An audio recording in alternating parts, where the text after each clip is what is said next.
Good morning friends, my name is Avinash Ghurpade and today we are going to learn very interesting poem.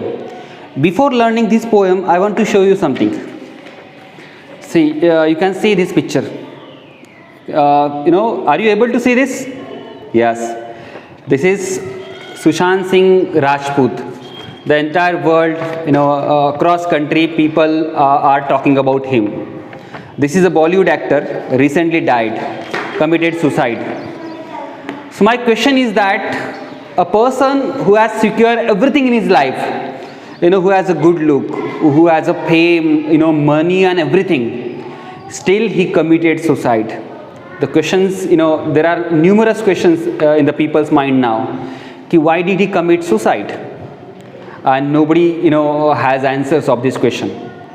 So my today's topic is quite interesting. Even though you have money, you have a fame, you have a look, you have everything, every glamorous things, you have. Still, the people like Sushant Singh Rajput committed suicide. And then the problem arose, why do people suicide? If money matters a lot in the human being's life, so why do people commit suicide? अगर पैसा ही सब कुछ हमारे life में है तो लोग suicide क्यों करते हैं? तो एक अलग सा एस्पेक्ट हमारे लाइफ को डिफाइन करने वाला आ गया है और वही सब इंडिया में शुरू है अभी कि सुसाइड क्यों कमिट की गई इतना पैसा होने के बाद भी पैसा is very important thing. So today's poem is money. This poem is for 12th standard and the writer is William Henry Davis. और विलियम हेनरी डेविस हमें ये बात या इस पोएम से बताने की कोशिश कर रहे हैं कि money is not everything, there is a word beyond money. तो वही चीज़ें हम इस पोएम में समझने की कोशिश करेंगे. हाँ, लेकिन no doubt money is not everything in life, but money is something. Money भी है. और ये सेंटेंस भी उसी लोगों के मुंह से अच्छा लगता है कि पैसा ही सब कुछ होता नहीं, जिनके पास बहुत सारा पैसा होता है. आपको पता है, गरीब ने कहा तो शायद उसका इतना सिग्निफिकेंस है, इतना इंपॉर्टेंट सेंटेंस का नहीं रहेगा. तो ये सभी चीज़ें हम इस पोएम में आज हम पढ़ने जा रहे हैं. I have written here 2 stanzas and I will explain you the thematical aspect of this poem as well as technical aspect. दोनों चीज़ें इस पोएम को मैं आपको बताने जा रहा हूँ आने वाले समय में. So, I'm not going to give a brief view about William Henry Davis. I'm going to simply, try to explain you the meaning of this poem. मैं लाइन बाय लाइन इसका मीनिंग आपको समझाने की कोशिश करता हूँ, आपको वो समझना है. So, see the first line. When I had money, oh. तो जब मेरे पास पैसा था, जब मेरे पास पैसा था, तो पोएट एक्सप्रेस नैरेट कर रहा है उसका उसके एक्सपीरियंसेस यहाँ कि जब मेरे पास पैसा था. When I had money. आपको एक चीज़ और बताना चाहता हूँ कि money this word is repeated here. This word is repeated twice in order to create poetic effect. And when a word और अ सेंटेंस और a phrase repeated in a line, it's called repetition. So this is repetition. आपको दिख रहा है, this is repetition. तो आप इसका explanation भी लिख सकते हैं कि the word money repeated here for poetic effect. The word money यहां मैंने इज मिस कर दिया है. Is repeated for poetic effect, ये उसका एक्सप्लेनेशन रहेगा अगर आपको पूछा तो. You can easily identify this is repetition because the word is repeated over here. Repetition spelling यहाँ रिपीटेशन का और इसका रिपीटेशन में फर्क है, ये रिपीटेड है. सो इसका then second line, I knew no joy till I went poor. मुझे पता है कि मुझे कुछ जॉय नहीं मिला, मुझे खुशी नहीं मिला, टिल आई वेंट पुअर, जब तक मैं पुअर नहीं हुआ, मतलब मैं गरीब नहीं हुआ तब तक. तो गरीब होने के बाद रियल प्लीजर मिलता है क्या या हैप्पीनेस मिलती है क्या, ये भी एक क्वेश्चन है. तो अभी बताने की कोशिश कर रहे हैं, वो 2 लाइन्स हो चुके हैं. When I had money oh, I knew no joy till I went poor. आगे जाके वो बोलते हैं कि for many a false man as a friend. तो मेरे बहुत सारे दोस्त थे, फॉल्स मैन, कैसे? ट्रू फ्रेंड नहीं, यू नो अनट्रू फ्रेंड। बहुत सारे फ्रेंड्स थे, false man as a friend, वहाँ मेरे दोस्त थे। Came knocking all day at my doors, and they used to come at my door and knocking my door. Why? Because they were not loving me so much. See, because I had a money at that time, and once you had a money, you know, the people are gathered around you. It's the power of a money. But don't consider that they are a good friend of yours, कि वो आपके अच्छे friend है। तो यही बोल रहे कि for many a false man as a friend, मेरे बहुत सारे दोस्त थे लेकिन वो ट्रू फ्रेंड नहीं थे, फॉल्स मैन थे। Came knocking all day at my door, and they used to come and knock my door throughout the day. So ये ऊपर का पैराग्राफ हमें बता रहा है कि when I had a rich person, so at that time there are numerous friends, you know, knocking at my door, asking me about anything, like they were accompanied me, they used to be with me just because, you know, I was reached.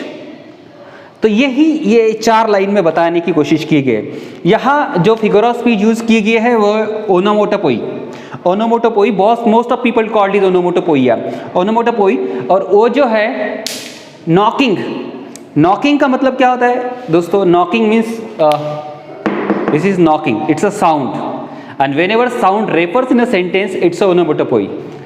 Like cat you know cries mew mew, या dog you know barks. So these sounds we consider as a onomatopoeia, and this is also a poetic device.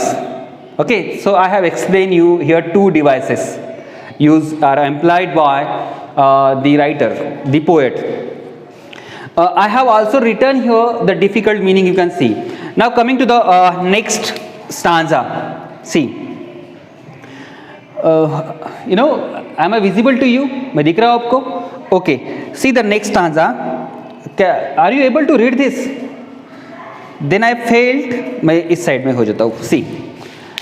Then I failed. I like a child that holds a trumpet that he must not blow. This is very, very important, you know, stanza in order to understand how the, you know, wealthy people thinks or how the wealthy people behave. Then I failed. I like a child that holds a trumpet that he must not blow. मुझे बाद में लगा कि यहाँ एक sentence देख लीजिए आप, यहाँ दिख रहा है आपको. Then I failed. I like a child that holds a trumpet that he must not blow. तो ये ऊपर का सेंटेंस जब मैं पढ़ता हूँ तो you know it seems grammatically incorrect. Obviously this is grammatically incorrect. तो this is not a proper sequence of a word. The proper sequence of a word should be, वो इस तरह से हो सकता है. Then I failed. I like a child that holds. I failed. ये जो failed यहाँ दिया गया है ना, this failed should be here after I. This must be, this should be the proper grammatical construction. But क्या हमारे जो poet है उनको grammar आता नहीं था? That is not the case. Poet took here poetic liberty. What is poetic liberty? You know, poet can employ so many figure of speech in his poem. So inversion is one of them. ये inversion एक figure of speech है. Inversion का मतलब होता है poet can exchange word here and there. Okay, तो उसको poetic liberty बोलते हैं. तो inversion का मतलब होता है इसकी proper construction ऐसी है I felt like a child, लेकिन failed पहले ले लिया इन्होंने. तो ये inversion है because this is not the proper order, and the proper order of this sentence must be then I failed like a child. तो ये failed like के बाद आएगा, ये आप समझ चुके होंगे. This is called inversion. ये एक नई फिगर ऑफ स्पीच है. इसका थीमेटिकल एस्पेक्ट देखते हैं, मीनिंग देखते हैं. Then I felt I like a child that holds a trumpet that he must not blow. Trumpet आपके लिए एक नया वर्ड होगा. I will show you the picture. Dear friend, this is trumpet. Trumpet it's an instrument. आपने बहुत बार शादी में देखे होंगे इस तरह के इंस्ट्रूमेंट. उसका मीनिंग इस साइड में लिखा हुआ है. तो मुझे लगता है कि मैं उस वक्त क्या था, एक चाइल्ड था और मेरे पास इस तरह का ट्रम्पेट था. ये ट्रम्पेट जो है, लेकिन दैट होल्ड्स इस तरह से, लेकिन मैं that he must not blow, लेकिन मैं उसको ब्लो नहीं कर पाता था. ब्लो का मतलब I could not play that instrument. तो मीनिंग भी समझ में आती है. तो उसका लिटरल मीनिंग हो चुका है. नीचे उसका मतलब दिया गया है कि मैं उसको ब्लो क्यों नहीं कर पाता था, जो ट्रम्पेट मेरे पास था। Because a man is death, क्योंकि आदमी मर चुका है, ऐसे थोड़ी होता है। यहाँ डेथ का मतलब है freedom, because a man has no freedom, man has no freedom, death का मतलब यहाँ फ्रीडम दिया गया है। और उसके बाद वो बोलते हैं poet, I dared not speak to let this false word know, और मैं आई डेयर्ड नॉट, मैंने हिम्मत नहीं की, किस चीज़ की, टू स्पीक, बोलने की, to let this false word know, ये जो झूठी दुनिया है उनको ये बताने की हिम्मत नहीं की मैंने कि जो वर्ड है, द एंटायर वर्ल्ड, वो फ्री नहीं है, उनके पास फ्रीडम नहीं है। Those who have a money, lots of money, those who are very rich, they don't have a freedom. तो ये ऊपर के सेंटेंस का मीनिंग अभी बताने की कोशिश करता हूँ। Those have a trumpet, they could not play it, वो बजा नहीं सकते उसको, they have only all these things in their hand, but they don't have a freedom to blow that trumpet, वो बजा नहीं सकते। मतलब इन अनदर वर्ड हम ऐसे बोल सकते हैं कि those people who have all the luxurious things, you know, but they can not take a comfort out of it, वो उससे वो कंफर्ट नहीं ले सकते। शायद किसी गरीब के पास कुछ चीज़ें हो तो उसको इंजॉय कर पाता है, लेकिन रिच पीपल उसको इंजॉय नहीं कर पाता। यही सेंस में यहाँ ट्रम्पेट को यूज़ किया गया है। Trumpet is an instrument over here, but we can say that it's a equipment for a rich people, richer people. तो इस तरह से ट्रम्पेट को यूज़ किया गया है। उनके पास है लेकिन वो बजा नहीं सकते। रीज़न दिया गया है क्योंकि उनके पास फ्रीडम नहीं है। मैन इज़ डेड, मैन मर गए, उनके पास फ्रीडम नहीं है। अगर फ्रीडम नहीं तो वो बजाएंगे नहीं। और मैं हिम्मत नहीं कर पा रहा हूँ, I dare not speak to let this false word know, और ये झूठी दुनिया को मैं बताने की हिम्मत नहीं कर रहा हूँ। Why people called them false word, पूरे विश्व को फॉल्स वर्ड क्यों बोल रहे हैं? Because I have already given you a recent example of Sushant Singh Rajput, a person who is possessing all the glamour, all the fame and money and everything. Still recently he has committed suicide. So my point is that the people is having everything in their life, they are also committing suicide, they are also seize their life by doing such an act. So my question is that, is money everything in our life? The question is very big and quite interesting also. You need to ponder over that, and if you get the answer, you can comment in my comment box. Okay, so I have explained you the two stanzas of this poem by giving the explanation of technical aspect like this, poetic devices, and also thematical aspect of this poem. One more questions, sir, please tell us something about rhyming scheme. So let's see कि इसकी rhyming schemes क्या होती है वो देखने की कोशिश करते हैं। ये मनी जो है राइमिंग स्कीम मैं बता रहा हूँ अभी। सी राइमिंग स्कीम, राइमिंग स्कीम्स। तो ये मनी जो है लास्ट में मनी नहीं है, लास्ट में ओ है, ओ। तो ओ है तो हम इसको, इस ओ प्रोनाउंसिएशन को हम ए नाम दे देते हैं। उसके बाद सेकंड लाइन में पुअर, आर है, तो इसको बी दे देते हैं क्योंकि वो ए जैसा प्रोनाउंस नहीं कर रहा है, ओ जैसा पुअर प्रोनाउंस नहीं कर रहा है, इसलिए वो बी है। फिर मैं उसको थर्ड लाइन रीड करता हूँ, फ्रेंड, ड, डी। सो ओ आर, ये भी एक अलग तरह का प्रोनाउंसिएशन है, ये इससे मैच नहीं हो रहा है ओ से और आर से, तो मैं इसको सी दे देता हूँ। और लास्ट वाला है डोर, तो डोर मैच कर रहा है बेटा पुअर से, तो पुअर को हमने क्या दिया था, I think second number B, तो मैं इसको दे देता हूँ बी। मतलब पहले स्टांजा का राइमिंग स्कीम क्या है, ए बी सी डी। क्या है rhyming scheme, A B C B, ये सेम है B, okay, B B, because यहाँ पुअर है, यहाँ डोअर है, तो ये बी पुअर के लिए है शायद, हाँ यस, और ये है डोअर के लिए। तो I think you got my point. तो आप सेकंड स्टांजा का राइमिंग स्कीम आज खुद निकाल लीजिए। How should we write rhyming scheme और identify rhyming scheme of each stanza, मैंने अभी एक्सप्लेन करके बताया आपको, उसी तरह से उसकी राइमिंग स्कीम आपको निकालनी है। So this is the end of my two stanzas.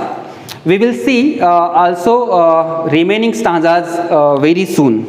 If you have any query, you can ask me on my personal account, as I already given you every time. So this is my personal account, so you can also message me or call me. I'll solve your queries. Thank you so much.